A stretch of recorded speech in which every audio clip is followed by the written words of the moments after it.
ঢেকি শব্দটি শুনলেই চোখে ভেসে ওঠে কায়িক শ্রমে পিষে চলা ধান আর নারীদের ক্লান্ত পরিশ্রমের ছবি। কিন্তু সেই চিত্র এবার বদলে গেছে।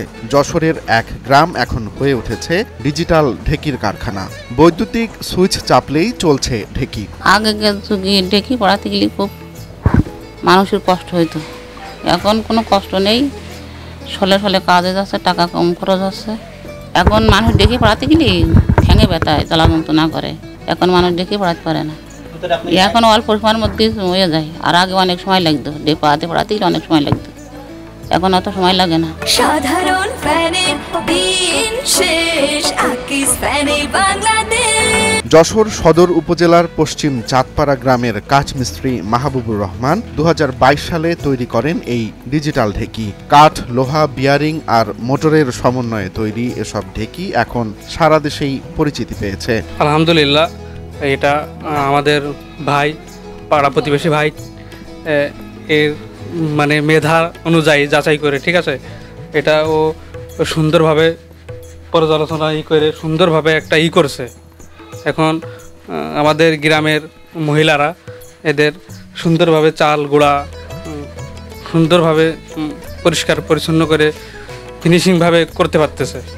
আগে সমাজে মানুষ পায়ে ঢেকি করে ধানের চাল করতো।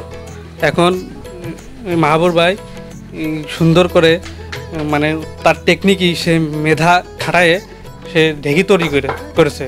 এখন আমাদের আশেপাশে যাবতীয় যত ধানের আছে, এখানে তারা চাউলের গুঁড়া তৈরি করতেছে। এই ডিজিটাল ঢেকিতে দিনে 5 থেকে 6 মণ ধান ছাঁটাই আর চাল গুঁড়া করা যায়। নারীদের কায়িক শ্রম কমে যাওয়ায় গ্রামে ফিরে এসেছে স্বস্তি ও সময়ের সাশ্রয়। বিভিন্ন গ্রাম থেকে তারা অনেক মাছ আছে, এখানে আসে গুঁড়া কোটাই, এবং বিভিন্ন আরও অনেক মেশিন আছে, সেগুলো থেকে অনেক কিছু তৈরি হচ্ছে। বাবলা কাঠ দিয়ে বানানো ঢেকির লোহার পা এখন চলে বৈদ্যুতিক মোটরে। নিজের হাতে বানানো এই যন্ত্র দিয়েই মাহবুবুর বদলে দিয়েছেন গ্রামের অর্থনীতি ও নারীর জীবন। তো আমাদের গ্রাম ছাড়াও অন্য গ্রাম থেকে তারা ঢেকিগুলো অর্ডার দিয়ে বানিয়ে নিয়ে যায়, বা এর আরও মেধা খাটিয়ে ভাই আরও অনেক মেশিন তৈরি করতেছে।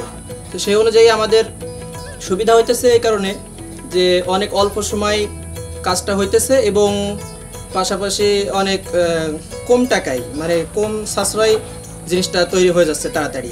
মা বোনদেরও খুব সহজ হয়ে যাচ্ছে এবং কষ্ট হচ্ছে না। এই ডিজিটাল ঢেকির খবর ছড়িয়ে পড়েছে চারদিকে। কেউ শিখছেন, কেউ কিনছেন, আবার কেউ ভাবছেন নতুন উদ্যোগের কথা। রোমান্স তালুকদার, নয়া দিগন্ত।